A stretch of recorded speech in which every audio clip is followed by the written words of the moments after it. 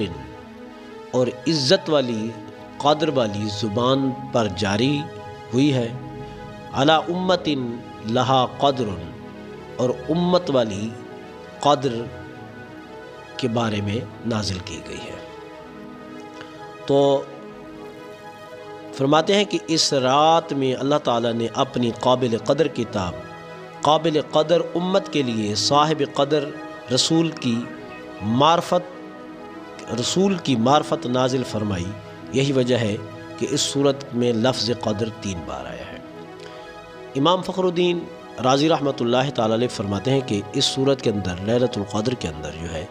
قدر کا لفظ 3 بار آیا ہے۔ یہ جو پہلی دفعہ قدر کا لفظ آیا ہے اس سے مراد قرآن عظیم فرقان مجید ہے، اور دوسری بار جو لفظ آیا ہے اس سے مراد حضور نبی کریم تاجدار کائنات صلی اللہ علیہ وسلم کی ذات مقدس ہے، اور تیسری بار جو لفظ آیا ہے اس سے مراد نبی کریم تاجدار کائنات صلی اللہ علیہ وسلم کی امت مراد ہے۔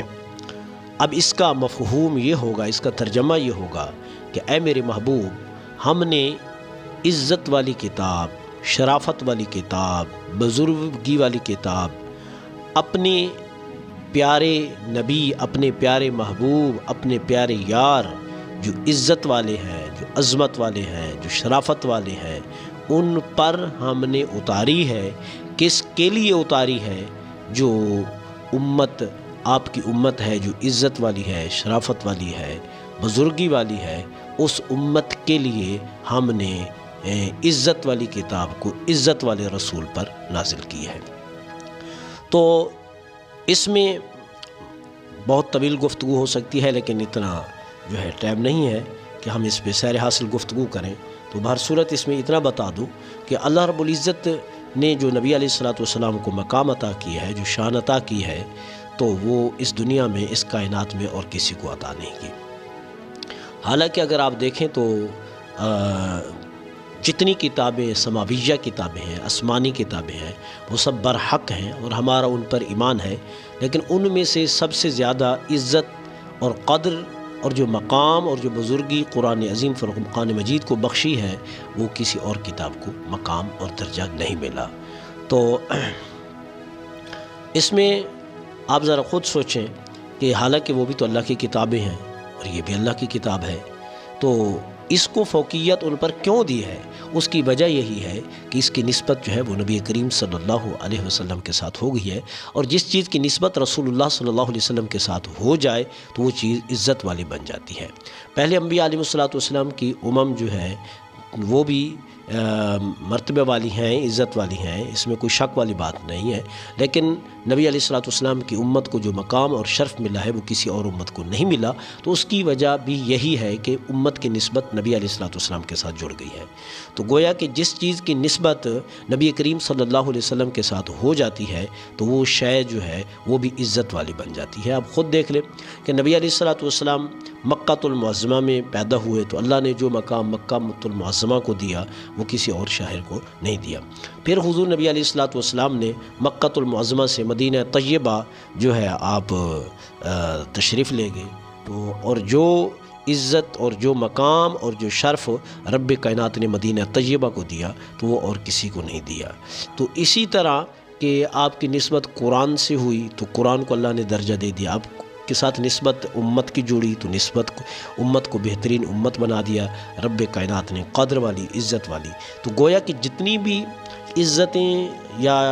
بزرگی یا شرافتیں یا مقامات یا رفعتیں جو نصیب ہوتی ہیں تو وہ نبی علیہ الصلوۃ والسلام کی وجہ سے ہوتی ہیں، اور اس میں ہمارا منہ نہیں ہے، ہماری وجہ سے نہیں ہے کہ یہ جو ہے ہمیں قدر والا اس صورت کے اندر کہہ دیا ہے، نہیں، ایسا نہیں ہے۔ ہمیں جو قدر ملی ہے، جو مقام ملا ہے، جو بزرگی ملی ہے، وہ نبی کریم تاجدار کائنات صلی اللہ علیہ وسلم کے واسطہ جلیلہ سے ملی ہے۔ تو تیسرا قول یہ ہے جو تفسیر قرطبی کے اندر جو ہے، یہ اس کی 20ویں جلد اور صفحہ نمبر 131 پر جو ہے امام ابو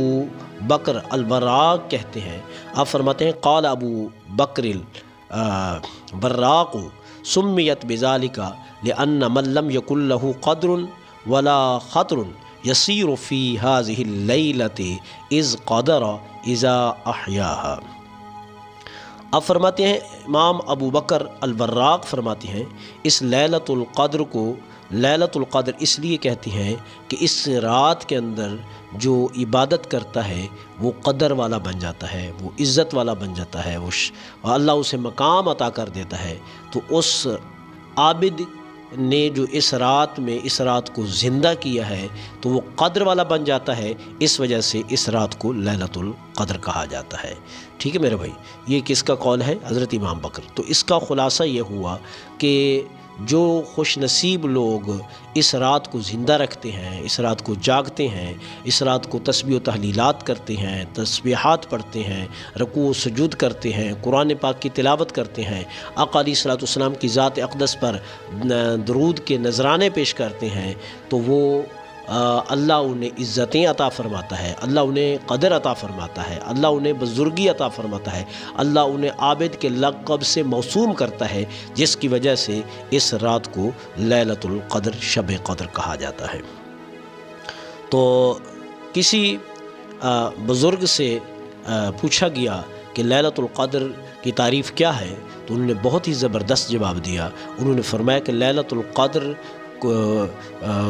القدر جس رات کی تو قدر کر لے اے بندے، جس رات کی تو قدر کر لے، جس رات میں تو عبادت کر لے، وہی تیرے لیے قدر والی رات ہے۔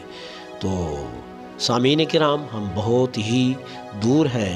اللہ رب العزت کی عبادت سے، تو ہمیں ان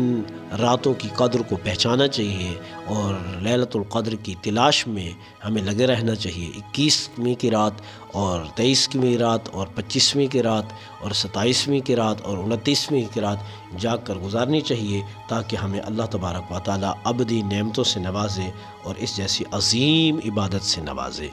اللہ رب العزت ہمیں جو ہے اپنے انعامات و اکرام سے نوازے اور ہم سب کو ان راتوں کو زندہ رکھنے کی توفیق عطا فرمائے۔ وما علی الا البلاغ۔